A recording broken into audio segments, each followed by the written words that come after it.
या ना सुखी हो सकते, ना सुखी कभी हुए हैं, सबको बता दो, डंडोरा पीट दो कि मोक्ष होगा तो सतलोक आश्रम बरवाला जिला हिसार हरियाणा में है, नाम लो और अपना कल्याण कराओ।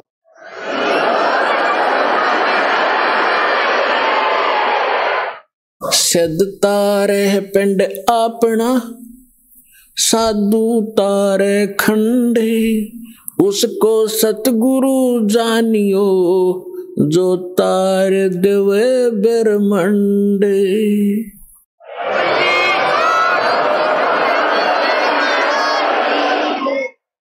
अब यहां परमात्मा के विषय में गरीबदास साहब जी कह रहे हैं, सेवक होकर उतरे दास बनकर गरीब कबीर दास एक अधीन घूमा करते थे। हमें एक रिहर्सल बता गए कि यहाँ की फोकट महिमा ने देख कर फूलियो मत, ये तुम्हारी दुश्मन से हो जाएगी इस भक्ति मार्ग में। और मेरे से कुछ छुपा नहीं, आपने किस चीज की आवश्यकता है, आप पर क्या संकट आने वाला है, उसको कैसे टालूंगा, मालिक को सब पता है। जैसे ऑपरेशन थिएटर में जाने के बाद मरीज अपनी नहीं चलाना चाहिए, अपनी चलाओगा तो केस बिगाड़ेगा वो। तो आप आगे ऑपरेशन थिएटर में और जन्म मरण का रोग आपका कटेगा, तो इस समय मरीज ने नहीं अपनी चलानी चाहिए, डॉक्टर ने कर देना चाहिए जो वो करना चाहता है।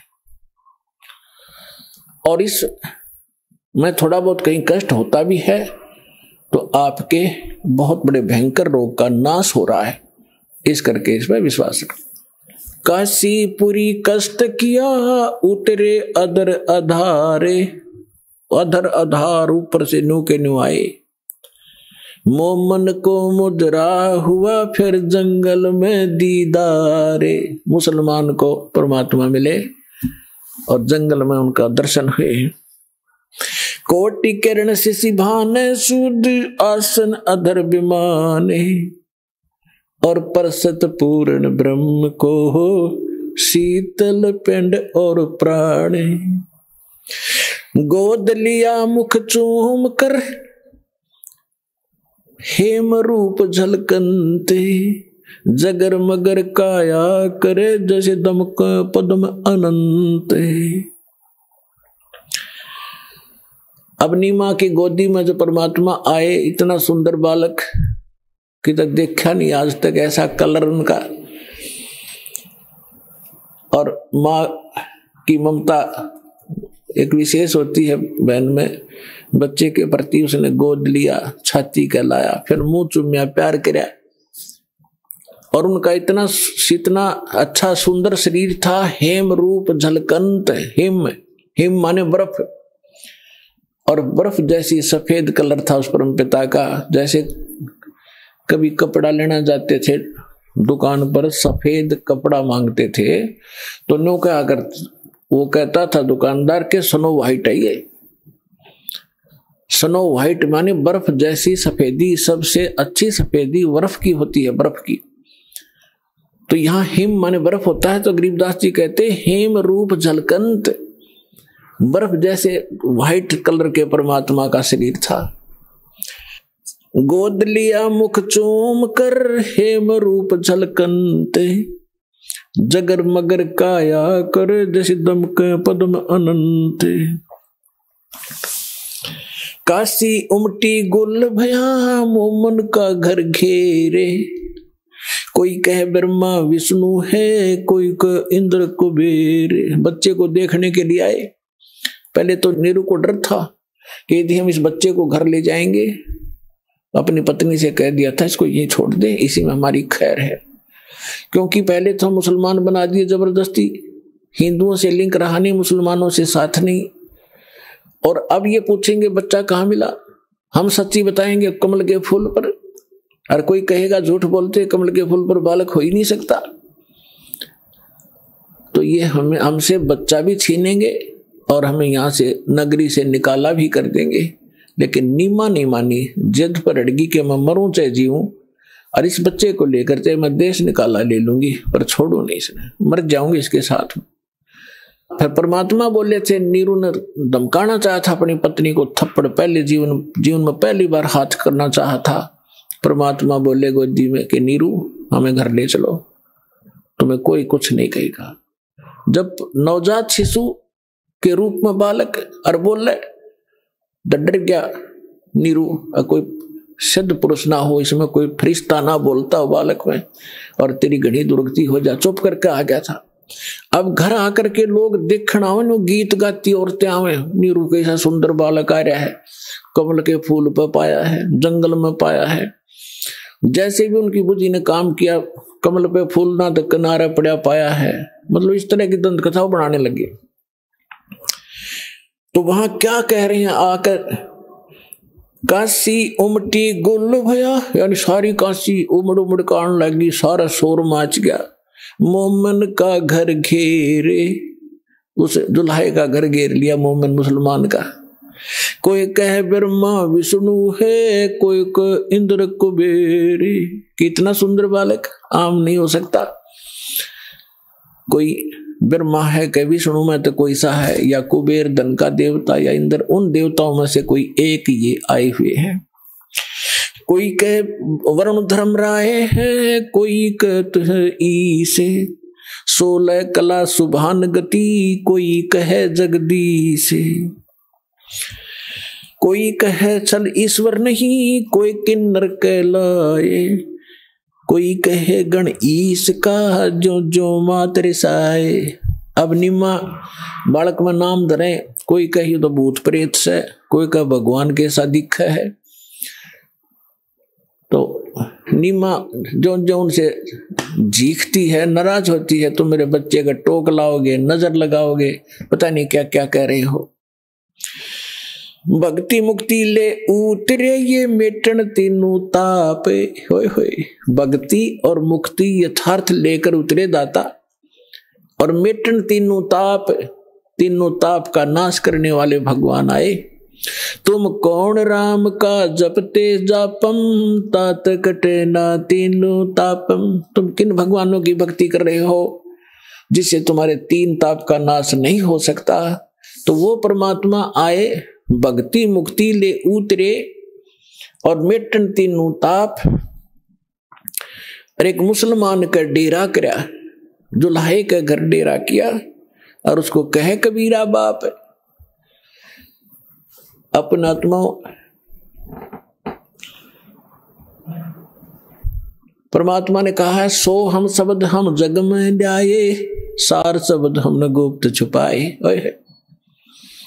ये मंत्र सो हम नाम जो कोई देता है उसका अधिकारी नहीं है वो, इस दास के अतिरिक्त। और फिर उसके साथ अकेला सो हम काम नहीं करेगा। अब ये तो नकली ऐसे थे जैसे कोई कार गाड़ी है, कार कोई स्टीयरिंग ले रहा है, उसका स्टीयरिंग, और किसी ने पहिया निकाल रखा है, उसको घुमा रहा है कि या कार आगे हट जाओ, है कोई स्टीयर बच्चों की तरह घुमाए फिरते हैं। ये सारे मिलाकर ही कार बनती है, राम नाम की गाड़ी। अब ये सभी मंत्र मिलकर के यथार्थ गाड़ी होगी, तब ये चलेगी, इसका वास्तविक लाभ मिलेगा जब सारे पुर्जे फटोंगे। दूध न पीवे न अन्न बखे, न पलने झूलनते, अदर अमान ध्यान में कमल कला फूलनते। परमात्मा ने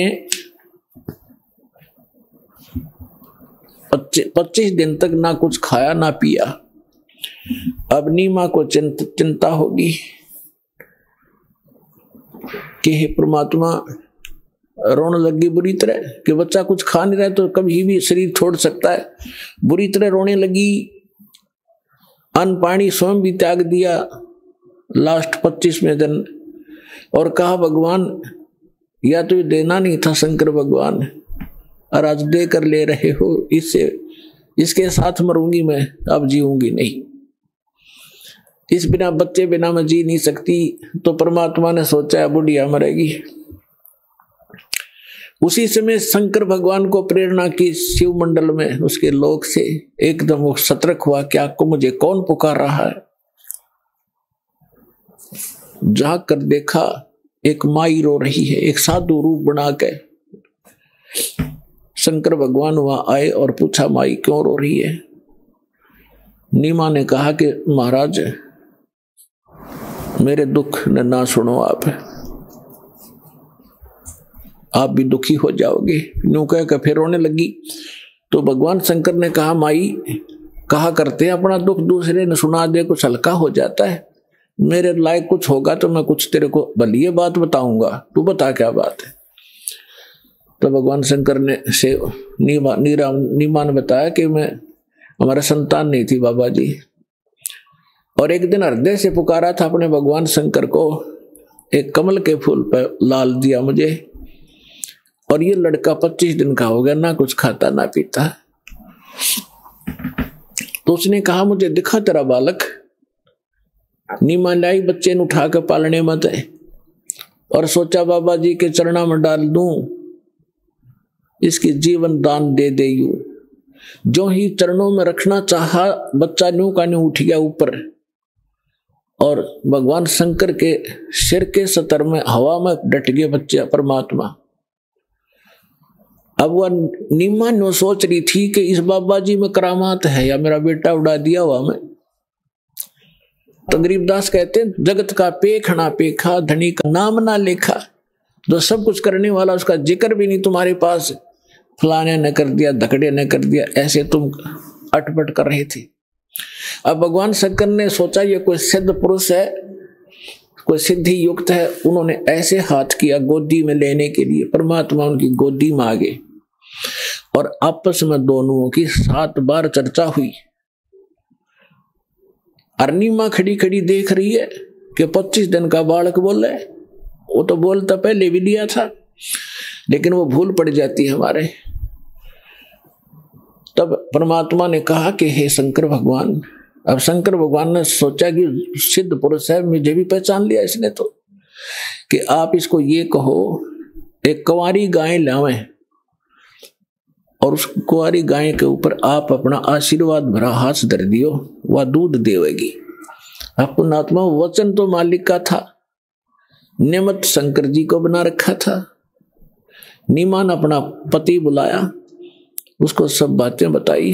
वो कुम्हार के घर से एक साफ घड़ा लिया, छोटा सा कोरा मटका घड़ा, और वो गाय लिया बछिया, जिसने दूध पीना छोड़ रखा था, और अभी सांड ने टच नहीं करी थी। वो जाके संग बैल नहीं लागा, वो लाके खड़ी करी। शंकर भगवान ने हाथ थपकी मारी, दूध की धार चल पड़ी, पात्र भर गया, अपने आप बंद होगी। डेली दूध देने लगी, तो परमात्मा ने दूध पिया।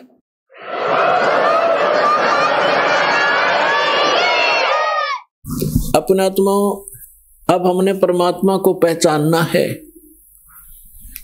हमारे ग्रंथ वेद क्या बताते हैं, वेदों के विषय में क्या सुना जाता है कि इनमें परमात्मा की महिमा लिखी है। तो परमात्मा की महिमा लिखी है, तो जो महिमा परमात्मा की उनमें लिखी है, जिस परमात्मा ने वो लीला की है, तो ही इज गॉड, वही है परमात्मा। अब आपको दिखाते हैं ऋग्वेद मंडल नंबर 9 सूक्त नंबर 1 मंत्र 9 में, उसमें क्या लिखा है कि जब परमात्मा शिशु रूप धारण करके लीला करने आते हैं, तब उनके परवरिश की लीला कुंवारी गायों से होती है। ये देखिएगा, ऋग्वेद मंडल नंबर 9 सूक्त नंबर 1, और इसके कौन है अनुवादक और प्रकाशक, सार्वदेशिक आर्य प्रतिनिधि सभा, महर्षि सिद्धांत भवन, रामलीला मैदान, नई दिल्ली। महर्षि सिद्धांत द्वारा अनुवादित लिखा है इसमें। मुद्रक Prince offset printers 1510 Pataudi house, त्रियागन, नई दिल्ली। इसके बिल्कुल ये 9 मंडल से स्टार्ट है।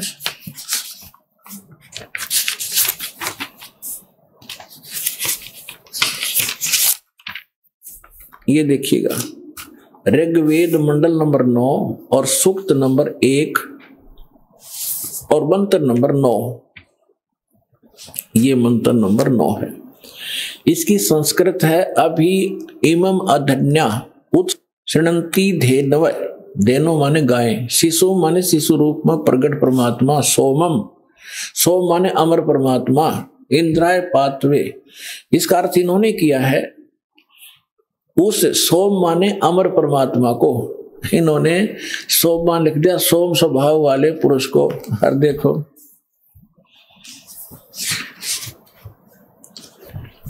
अब ये इसी मंत्र के प्रथम, यही ऋग्वेद मंडल 9वें मंडल का प्रथम सूक्त प्रथम मंत्र में ये सोम शब्द है। इसका अर्थ है सोम माने है सोम स्वभाव वाले परमात्मन, यानी सोम माने परमात्मा। हम यहां से इन्हीं के, इन नकलियों के ही इस पहले तो इस अज्ञान को हटाएंगे।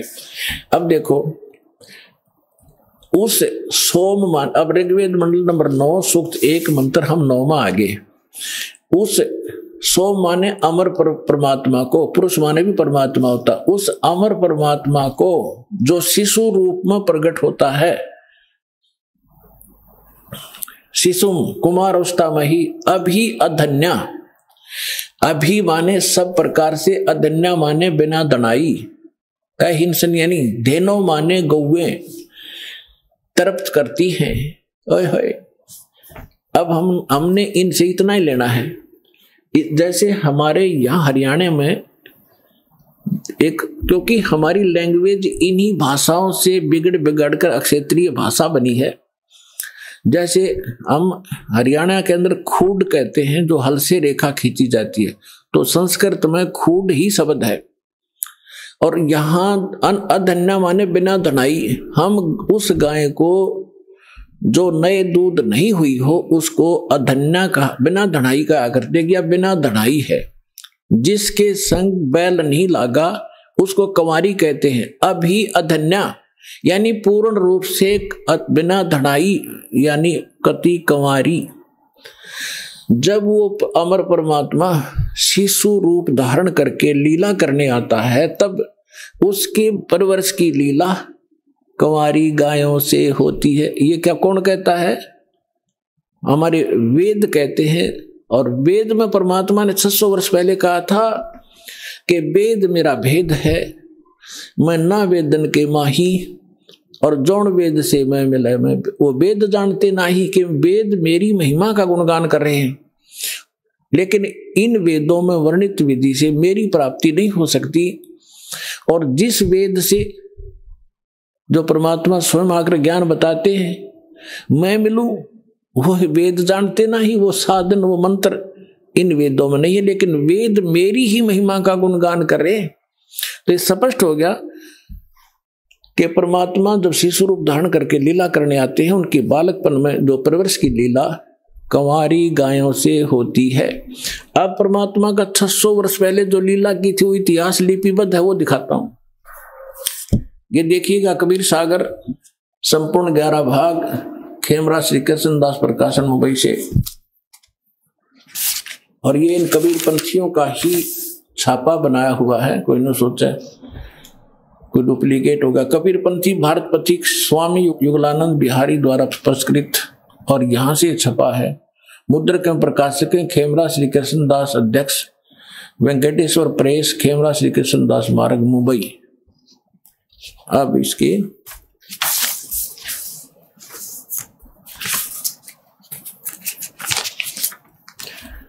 अब ये है कि ज्ञान सागर खंड है, ज्ञान सागर 74 पृष्ठ पे। अब कहते हैं सुन जुल्हा मन भयो आनंदा, जैसे जमी चकोर पाया निशी चंदा। जुल्हे को जब ये पता चला कि ये परमात्मा हमारे लिए आए हैं, यानी जुल्हा बच्चे को पाकर जुल्हा बड़ा खुश हुआ। ले सुत चलो हर्ष मन कीना, ता तो पुन अस बोल ही लीना। सुत काशी को ले चले, लोग देखण ते आव, अन पानी भक्से नहीं, खावे नहीं जुल्हा शोक जनावे। तब जुल्हा मन कीन तिवाना, रामानंद सो कही उत्पाना। मैं सुत पायो बड़ाओ गुणवंता, कारण कौन बखे नहीं संता। रामानंद ध्यान तब धारा, जुल्हा सो अस वचन उचारा। पूर्व जन्म ते ब्राह्मण जाति, हर सेवा की नी भली भांति। कुछ तो सेवा हर की चुकाता, ते भयो जुल्हो का रूपा। प्रीति प्रभु गए तो लेनी, ताते उद्धान में सुत तो दीना। अब इन्होंने, जैसे कबीर पंथियों ने वैसे तो दुखी व्यक्ति सब जगह जाते हैं अपने पुत्र के लिए, रामानंद जी से भी मिले होंगे, लेकिन वास्तविकता ये है क्योंकि परमात्मा ने कहा था कि गरीबदास वाले बार में पंथ में गरीबदास जी के द्वारा मेरी यथार्थ महिमा की वाणी पुनः प्रकट की जाएगी। तो उसमें भी यही प्रमाण है कि एक अनब्यावर को दूध दिया तत्काल और पीवे बालक ब्रह्म गति ताशिव भय दयाल। शिव उतरे शिव मंडल से अवगत वतन विनोद और मैं के बदन खुलास कर फिर लिया इसको गोद। तो यहां जैसा भी है इन्होंने फिर भी उस सच्चाई को पकड़ना, हमने उस समय मालिक के साथ ने क्या लीला की थी। अब ये क्या कह रहे हैं कि रामानंद जी के पास गए कौन, नीरू। स्वामी रामानंद जी से पूछा कि मुझे एक बालक मिला है, वो खाना नहीं खा रहा ना दूध पी रहा, क्या कारण है महात्मा जी। तो उसने बताया है कि पिछले जन्म में तू ब्राह्मण था। रामानंद जी ने कहा इसमें जो प्रकरण है ऐसा लिखा और तू तेरे से कोई गलती बनी जिस कारण से तू दुल्हा बन गया और तेरी फिर भी मालिक ने सुन ली, तुझे उद्यान में जंगल में बालक दे दिया।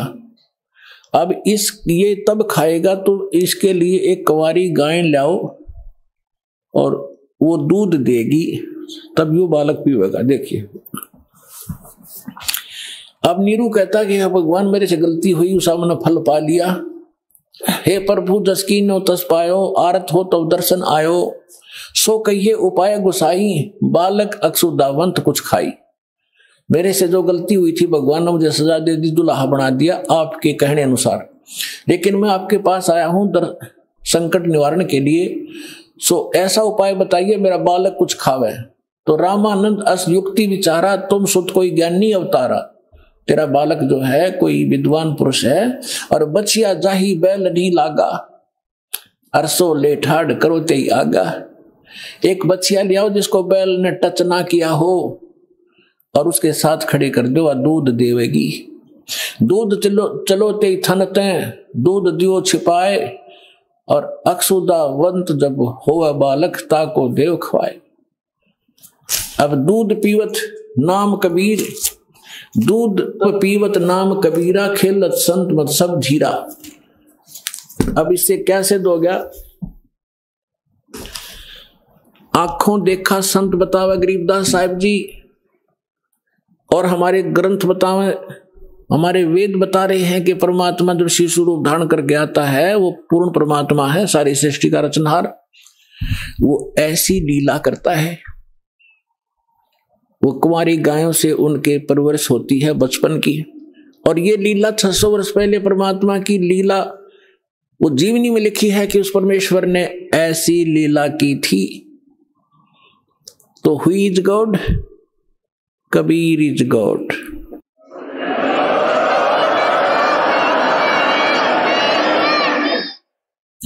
अब फिर क्या होता है,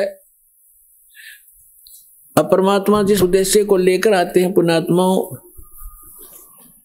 ये वेद भी बताते हैं।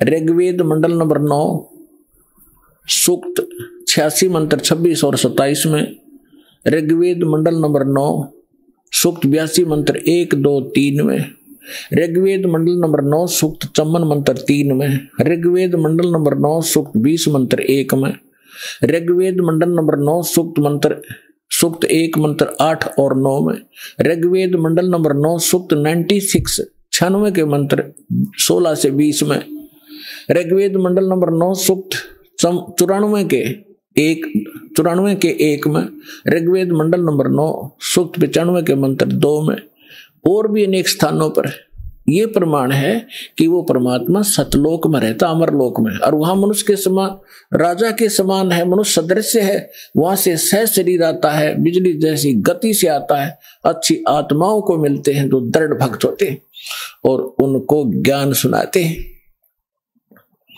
ये हमारे वेद बताते हैं। और जब परमात्मा शिशु रूप धारण करके आते हैं तो उस समय उनकी परवरिश की लीला कुंवारी गायों से होती है। और यही संत बताते हैं, यही हमारे ग्रंथ बताते हैं। तो परमात्मा को पहचानने में अब देर नहीं लगेगी। अब आगे बताते हैं, अब जिस उद्देश्य से परमात्मा आते हैं कि वो अपना ज्ञान सुनाते हैं, अध्यात्म ज्ञान, यथार्थ ज्ञान भगवान ही सुनाते हैं, और कवियों की तरह आचरण करते हैं, लोकोक्तियों के माध्यम से और दोहाओं के माध्यम से, दोहावलियों के माध्यम से वो अपना ज्ञान महिमा प्रचार करते हैं, जिस कारण से वो एक प्रसिद्ध कवि भी कहलाते हैं। तो अपने आत्माओं, जिस लाल को हमने पत्थर जान के कूड़े में डाल रखा था, अब संभालो इसको, धनी हो जाओगे। अध्यात्म मार्ग के भी और भौतिक सुख भी यही दे सकता है, दूसरा इस पृथ्वी पर आपको देने वाला नहीं।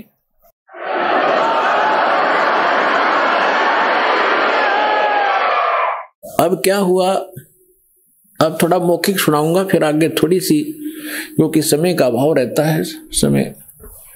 फिर एक बार आपको इस बात से दृढ़ कर दूं कि हु इज गॉड, परमात्मा कौन है, वो मिलेगा कैसे, उसका यथार्थ भक्ति मार्ग कौन सा है और कहाँ प्रमाणित है। फिर आप ऐसे दृढ़ हो जाओगे जैसे हम पहले उस नकली ज्ञान पर दृढ़ हो रहे थे, नकली भगवानों पर। रामायण और महाभारत सुनकर नो ऑब्जेक्शन हो गया था, क्योंकि हजारों से एक ही बात सुनी थी।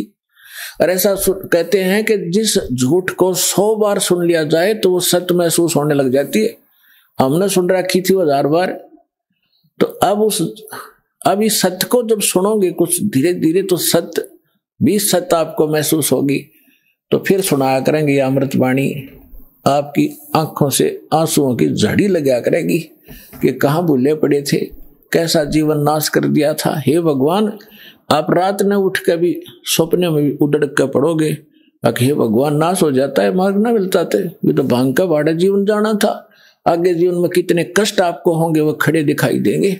अगर भक्ति ना करते तो ये कष्ट आप पर व्यतीत होते जो भगवान बता रहे हैं, और अब वो खत्म हो जाएंगे।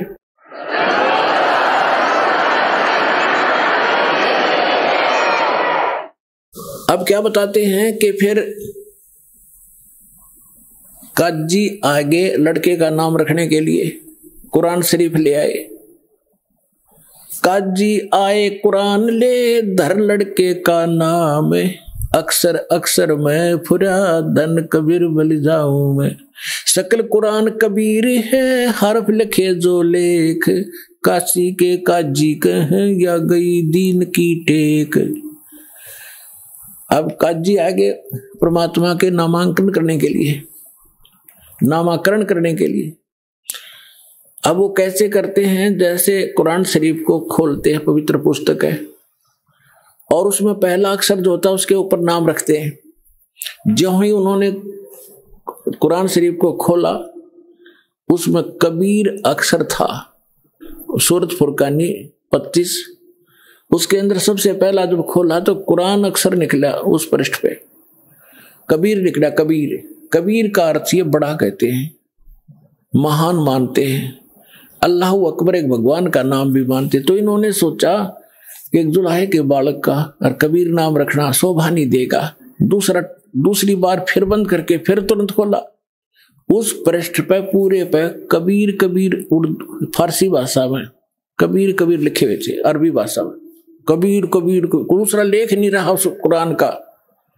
फिर दूसरी और जगह देखा तो सारी कुरान में कबीर कबीर रह गया, कोई अक्षर नहीं रहा उनकी उस पुस्तक में। और परमात्मा बोले काजियो मेरा नाम कबीर ही रहेगा। काजी तो उस कुरान में पटक गए, हर भाग्य छोड़ गए।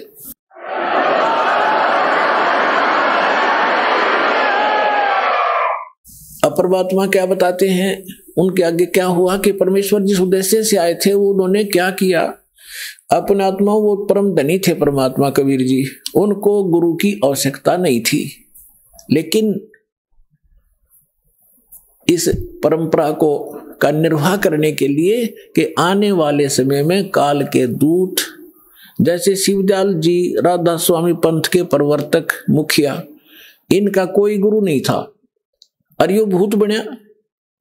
और परमात्मा की वाणी है, गुरु बिन माला फेरते, गुरु बिन देते दान, गुरु बिन दोनों निष्फल हैं, चाहे पूछो वेद पुराण।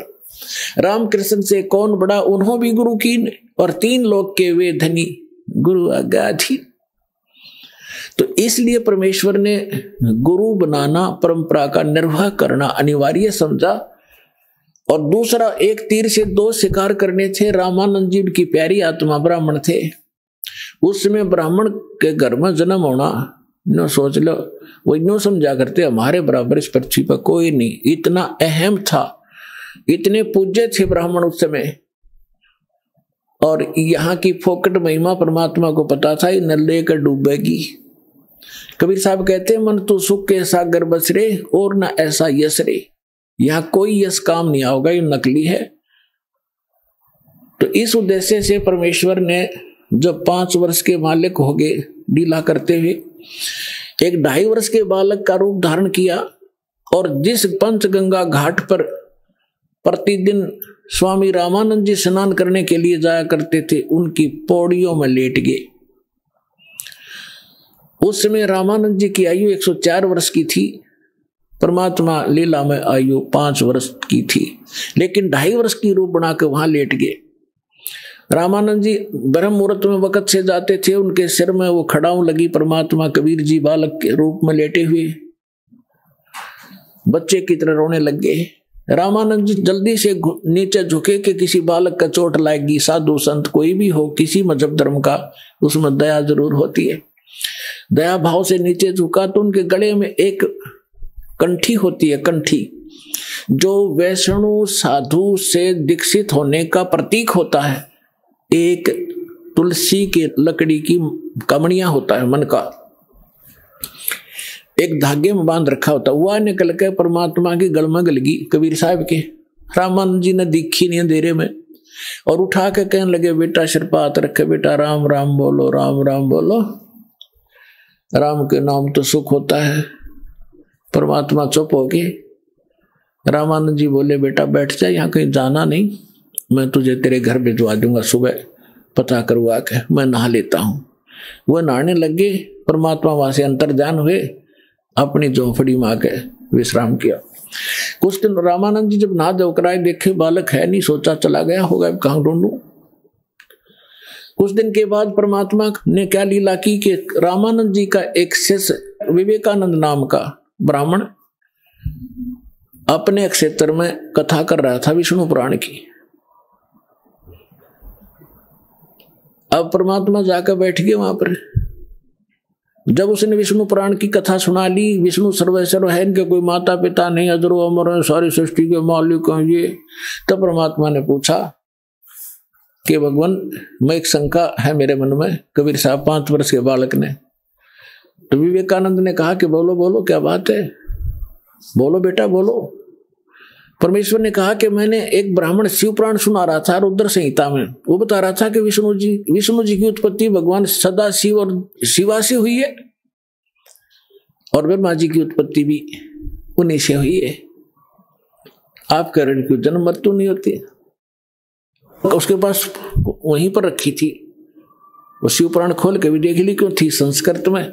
तो कहने का झूठे, इसमें कुछ नहीं लिखा है, देखो लोगों झूठ बोलता है। उसने पूछा विवेकानंद ने कि तू कौन सी जाति का है, क्या तूने कहीं से दीक्षा ले रखी है? तो परमात्मा के बोलने से पहले वहां श्रोता कहने लगे कि ये नीरू का लड़का है, जुलाहे का, दानक का बेटा है यो। तो उसे विवेकानंद ने सोची ऐसी गहन बातें तो कोई दीक्षित व्यक्ति ही बता सकता है। उसने पूछा तूने दीक्षा ले रखी है किसी से? परमात्मा ने कहा हाँ, मैंने गुरु धारण कर रखा है। कौन किया तूने गुरु धारण? विवेकानंद ने पूछा। परमात्मा ने कहा कि जो आपने कर रखा है वो मैंने कर रखा है।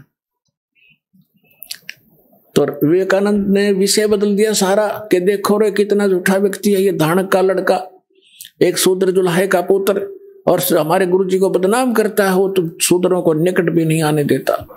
और मैं आज जाता हूं स्वामी जी को ये बात बताऊंगा, खूब पिटाई होगी तेरी। अब लंबी कथा ना सुनाकर शॉर्ट बताता हूं। अगले दिन उसने जाके सामने रामानंद जी के कान भर दिए, स्वामी जी हमारी तो नाक काट दी एक दानक के लड़के ने, हम तो बाहर मुंह दिखाने लायक नहीं छोड़े, बड़ी सभा में कह दिया कि मैंने आपसे दीक्षा ले रखी है। हे भगवान, कल मैं कैसे कथा करूंगा आपकी? तो कहते गरीबदास जी ने लिखा है, रामानंद यह बात सुन कैसे कूदा जैसे मृग कूदा करे, झूठा है, कपटी है, उसको कल लाओ मेरे सामने, तेरे सामने जूते लगा दूंगा और सबको बुला लेना जिनके सामने तेरी बेइज्जती की है। अगले दिन परमात्मा को पकड़ ले गए 10 बस डंडे विवेकानंद के गुंडे और जाकर परमात्मा के सामने खड़ा कर दिया। रामानंद जी के सामने, झोपड़ी के सामने सुबह सुबह ले गए। रामानंद जी ने अपनी झोपड़ी के गेट पे पर्दा लगा रखा था, पर्दे से अंदर झोपड़ी के अंदर से खड़ा होकर वार्ता कर रहा था, ये दिखाने के लिए कि मैं इन शूद्रों को टच भी नहीं करता, इनके दर्शन भी सुबह सुबह नहीं करता। और वो श्रोता बुला रखे थे अपने सारे चमचे, विवेकानंद ने जिनके सामने उसकी बेइज्जती हुई थी,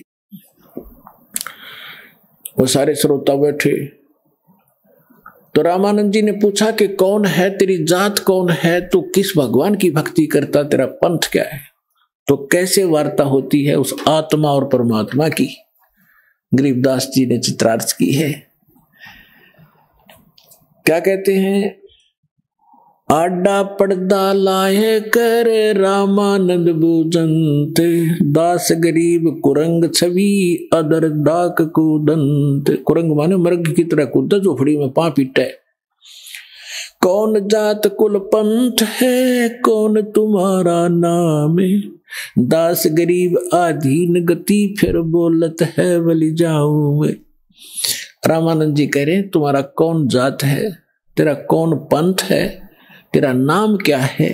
तो गरीबदास जी कहते हैं जैसे गुरु के सामने शिष्य को रहना चाहिए, एक अच्छे शिष्य की भूमिका करते हुए गरीबदास जी कहते हैं आधीन गति, दास गरीब आधीन गति बोलत है बलि जाऊं मैं। गरीबदास जी कहते बलिहारी जाऊं इस महापुरुष परमात्मा के, कैसी लीला कर रहा था, एक अधीन होकर बोल रहे हैं और कह रहे हैं सच्ची जात हमारी जगत गुरु और परमेश्वर है पंथ, दास गरीब लिखत पढ़ो मेरा नाम निरंजन कंते। मैं अवगत गत से परे और 4 वेद से दूरी, दास गरीब 10 दिशा में सकल सिंध भरपूरी। ए स्वामी सृष्टा में सृष्टि हमारे तीर, दास गरीब अधर बसू अवगत सत्य कबीर।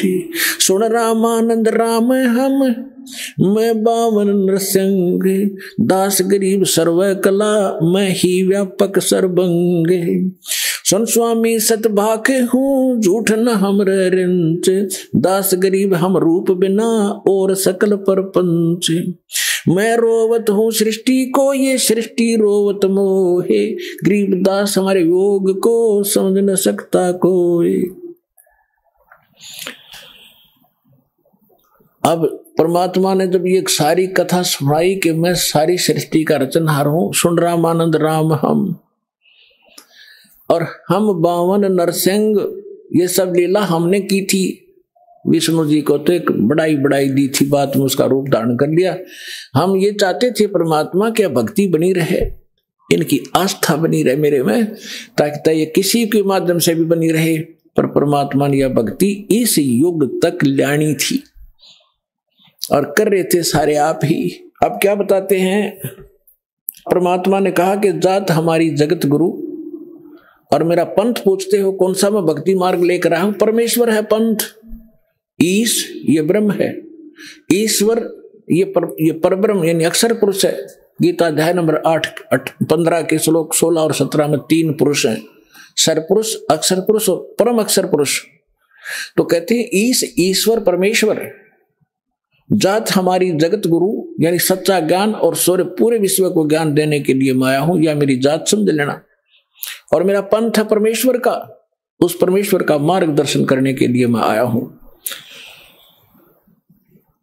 अब रामानंद जी कहते हैं अरे बालक सुन दुर्बुद्धि तेरा घटमट तन आकार, और दास गरीब दर्द लगा जब हो बोले सर्जनहार।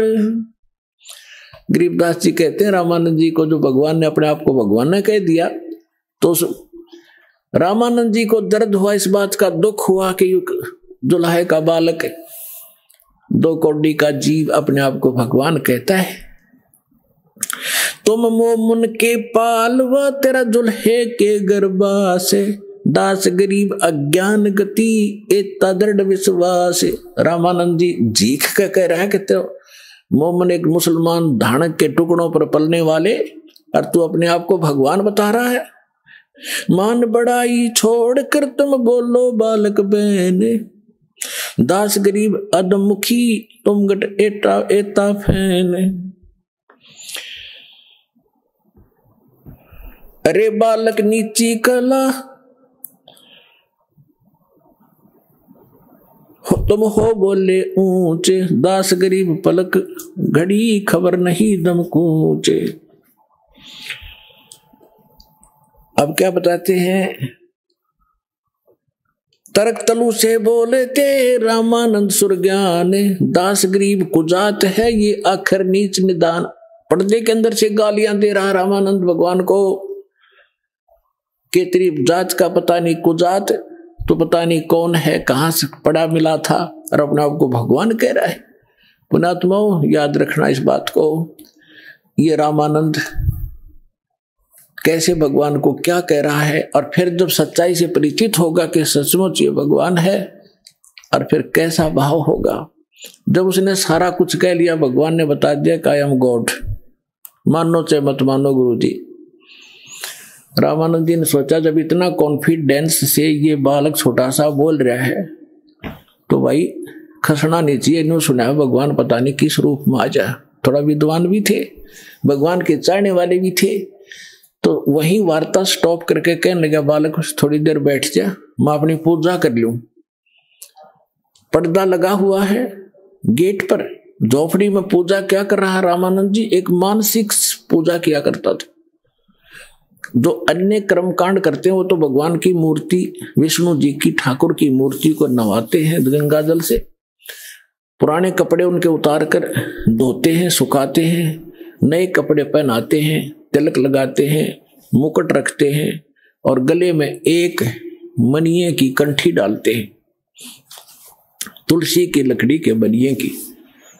अब उस दिन रामानंद जी कल्पना से कर रहा था वो तो, लेकिन सामने भगवान ने ऐसी दृढ़ बातें कह दी, वो विचलित भी था।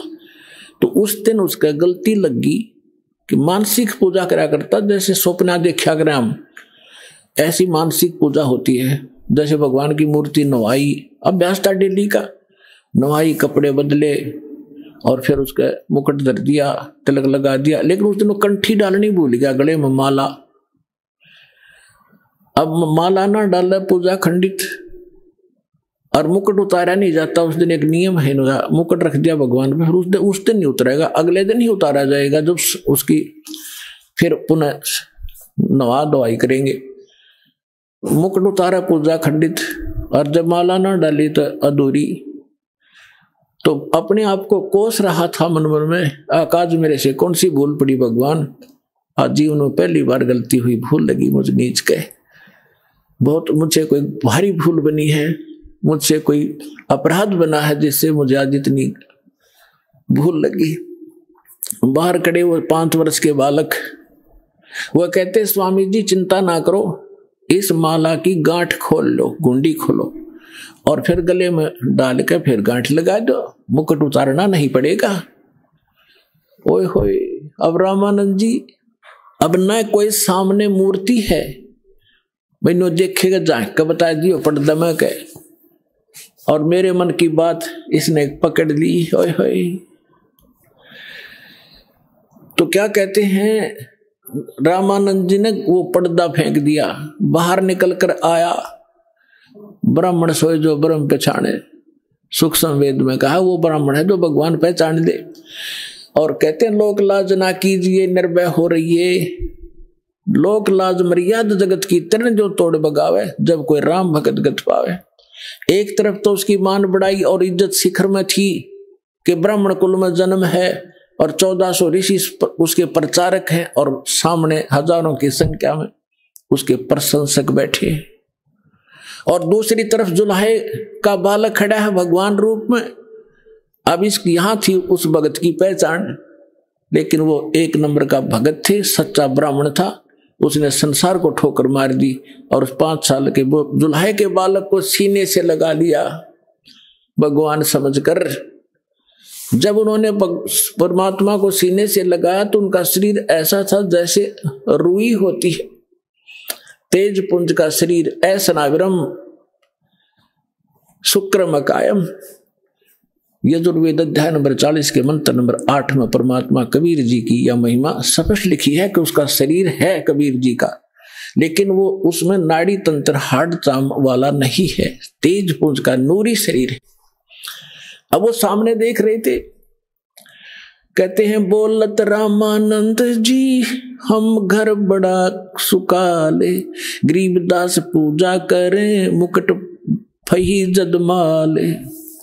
परमात्मा कहने लगे सेवा करो संभाल करे, सुन स्वामी सुर ज्ञान, गरीबदास सिर मुकुट में माला अटकी जाने, स्वामी घुंडी खोल कर फिर माला गल डारे, गरीबदास इस भजन को समझ सके कर तारे। रामानंद जी मान गया कि मेरे इस क्रिया को भगवान बिना कोई जान नहीं सकता, ये सामने सचमुच परमात्मा खड़ा है।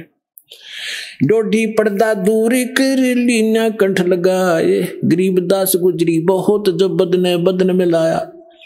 कि उस समय सामने भगवान खड़े, एक तरफ सारा समाज जिसमें महिमा का उसका झंडा बंधा हुआ था, तो कहते हैं उसका गिल्ला मन मोथल पुतल तब तेरी हुई, लेकिन सीने से लगा लिया। क्या कहते हैं, मन की पूजा तुम लखी मुकटमाल परवेश, गरीबदास गत को लख तेरा कौन वर्ण कौन भेख। ओए होए, रामानंद 104 साल के ब्राह्मण आंखों में आंसू घेर कर कह डालते हुए कह रहे हैं कि मेरे मन की पूजा तुम लखी, तुमने जान ली। मेरी मुकुट में माला फंस गई, तो डालना चाहा था मुकुट में, कहा उलझ गई थी। तब मालिक ने कहा था इसको खोल के गुंडी फिर गल में डाल। मन की पूजा तुम लखी है मुकुटमाल प्रवेश।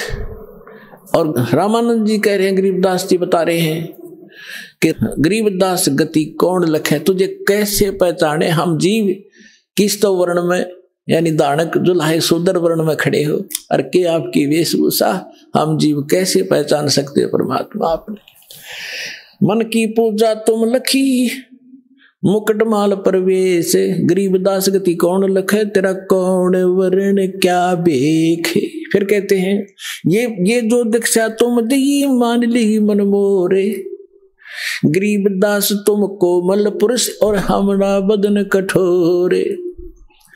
अब बुद्ध विद्वान पुरुष थे, समझ गए कि मेरा अहम तोड़ा है, अहंकार टूटे बिना भगवान मिला नहीं। तो कहते हैं ये तो दीक्षा तो मोर दे मान ली मन मोर, आपने जो मुझे शिक्षा दी मेरी अकल ठिकाने आएगी कि मैं घड़ा ऊपर उठ रहा था, अपने आप को पता नहीं क्या समझ रहा था, और दाता आज आपके सामने मैं फेल हो गया। फिर उन्हें काफी चर्चा होती आपस में, लेकिन परमात्मा ने उनको सब तरफ से फेल कर दिया। जब सारा कुछ हो लिया, रामानंद जी कहने लगे मैं बाप से 2 बात ज्ञान की चर्चा और करना चाहता हूं, बैठो करो। तब परमेश्वर ने प्रश्न किया कि आप किसकी भक्ति करते हो स्वामी जी। कि मैं विष्णु का उपासक हूं, वैष्णु संत हूं, शंकर जी की उपासना भी साथ साथ करता हूं। परमात्मा ने कहा कि आप इसकी उपासना से कहां जाओगे। कि स्वर्ग में जाऊंगा बच्चा, वहां देवताओं जैसा मुझे शरीर मिलेगा, और वहां बहुत सारे भगवान के दर्शन किया करूंगा, सारी सुख सुविधाएं। परमात्मा बोले वहां कितने दिन रहोगे, वहां कितना समय व्यतीत करोगे। विद्वान पुरुष थे, मालूम था, और सब उसी समय कह दिया कि जब तक मेरे पुण्य रहेंगे मैं विष्णु लोक के स्वर्ग में रहूंगा। फिर कहाँ जाओगे, पता नहीं बच्चा, लम्हा बताऊंगा कहाँ जाओगे। फिर आप गधे बनोगे। और गीता अध्याय नंबर 15 के श्लोक नंबर 4 में कहा कि तत्वदर्शी संत की प्राप्ति के पश्चात परमेश्वर के उस परम पद की खोज करनी चाहिए, जहां जाने के बाद साधक फिर लौट कर नहीं आते। वो साधना मेरे पास है स्वामी जी, लेकिन ये मन इतना दुष्ट है, इतना रंगा हुआ पिछले गलत रंग में, फिर भी अपनी अड़गम सड़गम करके कहता है कि मैं समाधि लगाता हूँ, बहुत दूर मेडिटेशन से बहुत ऊंची ऊंचाइयों तक जाता हूँ। परमात्मा बोले पहुंचो, कहाँ तक जाओगे। ये तो एक ब्रह्मांड का एक ब्रह्मांड का चित्र है इसमें। और एक टीवी है, एक टीवी का जो रेंज है वो वहीं तक है जितनी उसकी सीमा है। इस ब्रह्मांड का इसके अंदर देख सकते हो, इसे बाहर का नहीं देख सकते। अब कहते हैं योग युक्त प्राणायाम कर जीता सकल शरीर, और त्रिवेणी के घाट पे वो अटक रहा बलबीर। यहां से सभी प्राणी धर्मराज के दरबार में जाते हैं, त्रिकुटी के ऊपर। वहां पर 3 रास्ते बन जाते हैं, उसको त्रिवेणी कहते हैं। एक लेफ्ट का रास्ता जाता धर्मराज के दरबार में, उससे आगे फिर वो उनके लोकों में जाते हैं जहां जिसने जैसा जाना है। और सामने का ब्रह्मरंध्र कहलाता है जो ऊपर ब्रह्मलोक में जाता है। और राइट साइड का एक शपथपुरी है, 96,000 खेड़े हैं, उस साइड में जाता है। तो वो सामने वाला रास्ता बंद, और वहां तक ही ये जा सकते हैं, फाइनल रेंज है, जब तक मृत्यु नहीं होगी इससे आगे नहीं जा सकते ये। तो वहां जाकर वो खड़े हो गए रामानंद जी सूक्ष्म यानी समाधि में, और परमात्मा साथ 5 वर्ष के बालक रूप में। तो परमात्मा जैसे सोपन होता है ना, इस समाधि मेडिटेशन ऐसा ही होता है। तो अंदर जाकर परमात्मा बोले, अब स्वामी जी कहां जाओगे, अब कहां जाओगे? आगे रास्ता मुझे मालूम नहीं, कि ये देखो 3 रास्ते हैं, ये रास्ता भी तुम इसमें अलाउड नहीं हो, जा नहीं सकते, मृत्यु को उपरांत ही जाओगे। इधर जाओगे, आपका धर्मराज के पास जाओगे, वहां आपका अकाउंट होगा। जिस लोक में जाना है, नरक में जाना है या कुत्ता गधा की योनि प्राप्त करनी है, वहां से अपना लेकर पर्ची और फिर आगे जाओगे। और आपने विष्णु जी की उपासना की, यहां विष्णु लोक में जाओगे। और ये सामने ब्रह्मरंध्र है, ये काल ने बंद कर रखा है, बज्र कपाट है यहाँ पर। ये तुम्हारे इस मंत्र जाप से नहीं खुल सकते, करके देख तू अपने जो जाप करता है, जो भी मंत्र करते हो, उसने खूब कोशिश कर लियो, नहीं खुला।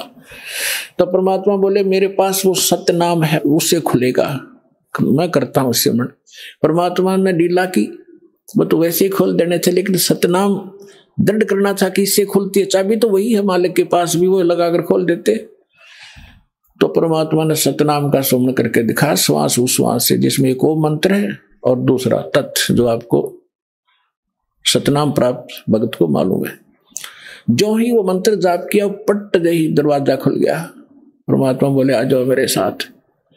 आगे जाके दिखा, तपस्या दिखाई, काल जहां बैठता है अलग से वो स्थान दिखाया, ब्रह्मलोक दिखाया। फिर 11वां द्वार पार करके अक्षर पुरुष के लोक में प्रवेश किया, फिर 12वां द्वार पार करके सतलोक में प्रवेश किया। जब नीचे से परमात्मा गए थे 5 वर्ष के बालक के रूप में, वह सिंहासन पर विराजमान भगवान को देखा, जिसके एक रोमकूप में करोड़ सूर्य करोड़ चंद्रमा मिला दे, इतना प्रकाश झलक रहा था। राजा के समान सिंहासन पर विराजमान थे, सिर पे मुकुट, ऊपर छत्र था, वहां पर चौर रखा था। 5 वर्ष के बालक ने चौर किया था उस भगवान पर। रामानुज जी ने सोचा, भगवान तो ये है परमक्षर ब्रह्म जो सिंहासन पर बैठे, ये कबीर जी तो यहाँ का कोई गण नौकर होगा। इतने में तेजो में शरीर खड़ा हुआ, 5 वर्ष के बालक उस सिंहासन पर बैठ गए उछल के। और तेजो में जो भगवान नजर आवा था शरीर वाला, वो चमक कर 5 वर्ष के बालक पर। रामानंद जी कभी उसकी तरफ देखे, कभी बालक की तरफ देख रहे थे। इतने में तेजो में शरीर उस बालक में समा गया। और तब कहा था, ए स्वामी सृष्टा में सृष्टि हमारा तीर, दास गरीब अधर बसु अवगत सत कबीर।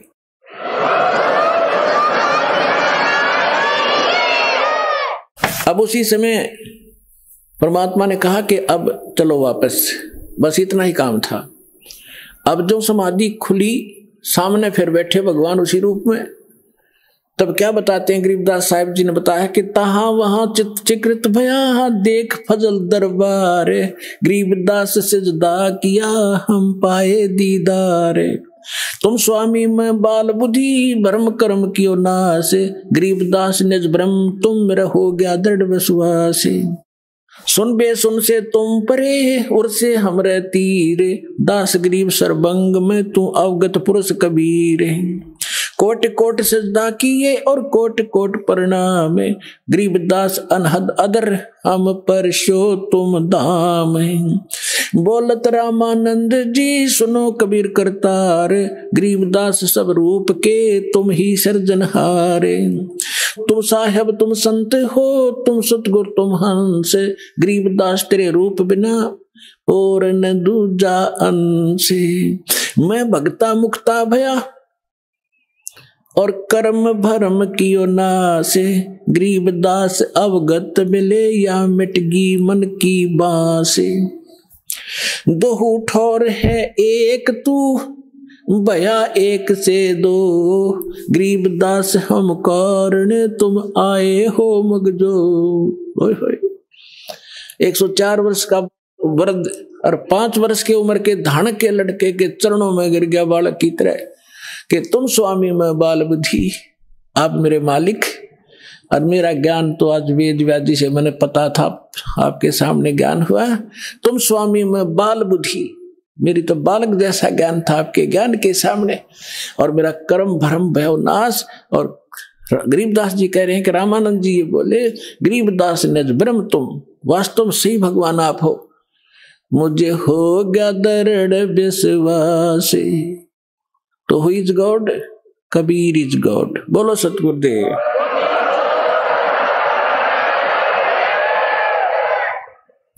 अब आपको कुछ भक्तों के अनुभव सुनाएंगे।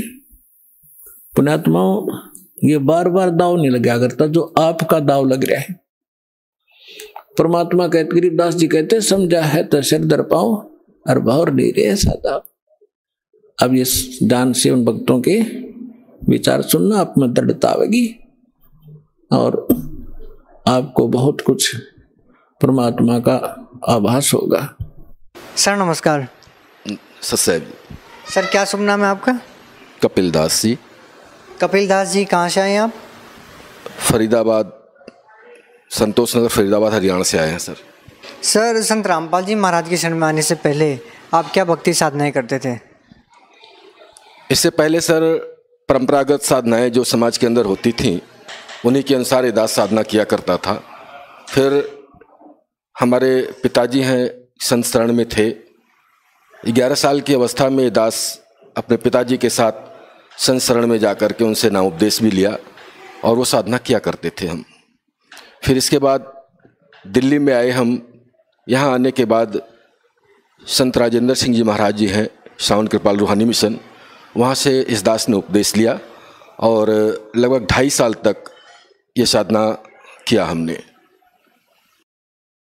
सर पहले जो आपने भक्ति साधनाएं की उनको करने से आपको क्या लाभ मिले?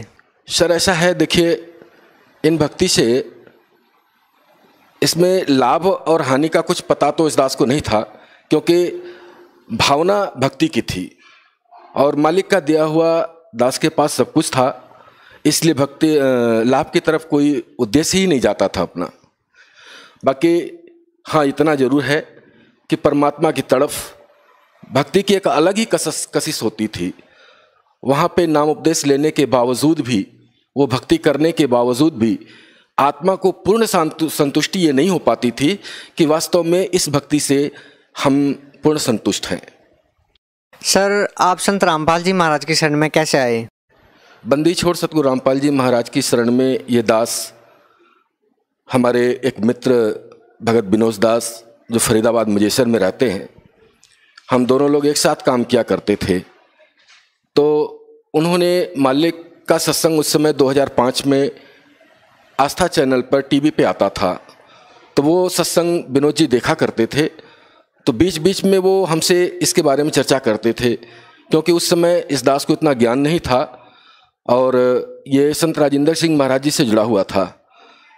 तो जो कुछ भी विनोद दास जी मेरे से बंदी छोड़ सतगुरु रामपाल जी महाराज के बारे में जो कुछ भी बात बताते थे, तो मुझे बड़ा अजीब सा लगता था और मैं उनको डांट देता था कि भगत जी ऐसा है, आप जो है ऐसी बातें मत किया कीजिए, क्योंकि संत वो ठीक नहीं होता है जो अन्य संतों की निंदा करता हो। इसलिए हम उनको शांत कर देते थे। लेकिन एक दिन अचानक ऐसी दया हुई मालिक की कि उन्होंने आकर के इस दास से ये कहा कि भगत जी आप जो भी भक्ति कर रहे हैं वो आपकी भक्ति ठीक नहीं है, आपका नाम ठीक नहीं है, आप काल की साधना करते हैं। उन्होंने ऐसा जब बोला तो मुझे एक बिल्कुल झटका सा लगा, क्योंकि ये आत्मा परमात्मा की तड़प में लगी हुई थी, परमात्मा की खोज में लगी हुई थी, परमात्मा की भक्ति कर रही थी उसके बावजूद भी अगर कोई ये कहता है कि आपकी भक्ति ठीक नहीं, आपका साधना ठीक नहीं है, तो एक अजीब सा झटका लगता है। तो मैंने उनसे पूछा, भगत जी आप ऐसा क्यों कह रहे हैं?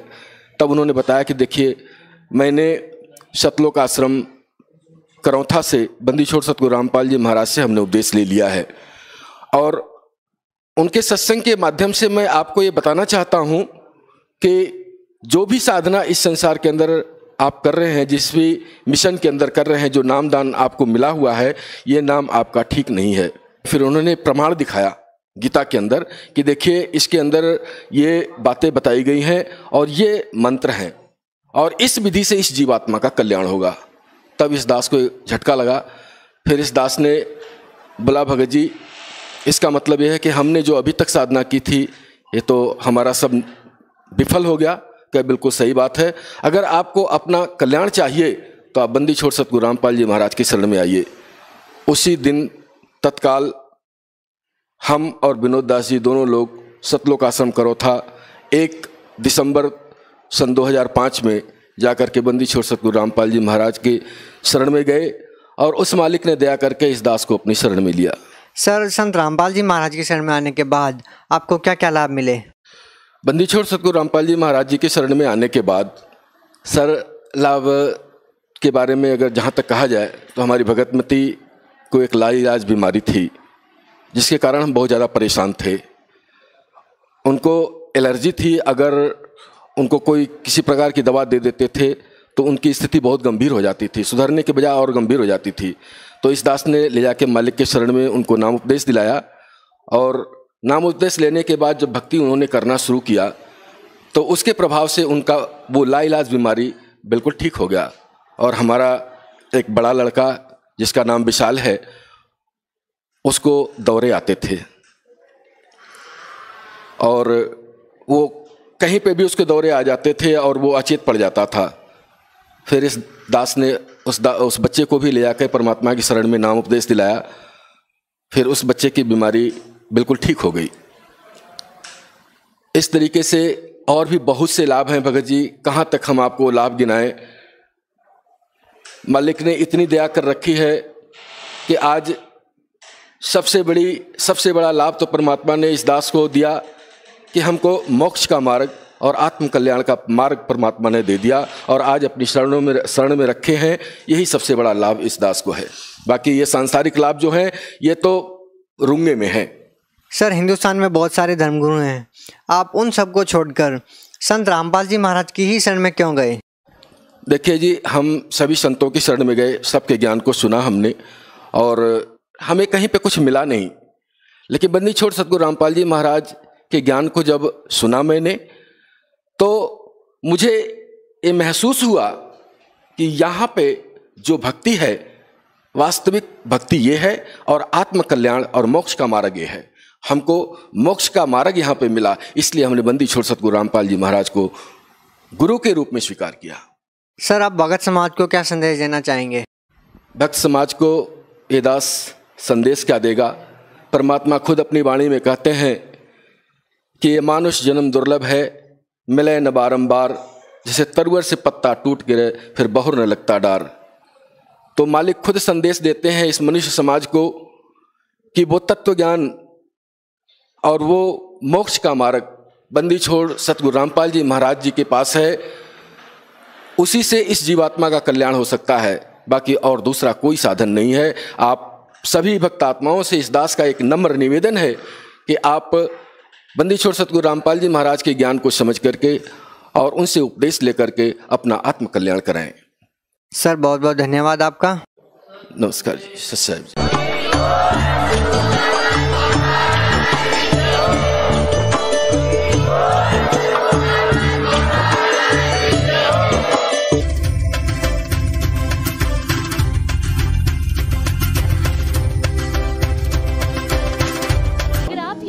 YouTube पर देख रहे हैं तो हमारे चैनल को सब्सक्राइब करें और बेल आइकन को दबाना ना भूलें। अगर आप Facebook पर ये वीडियो देख रहे हैं तो हमारे पेज को लाइक करें।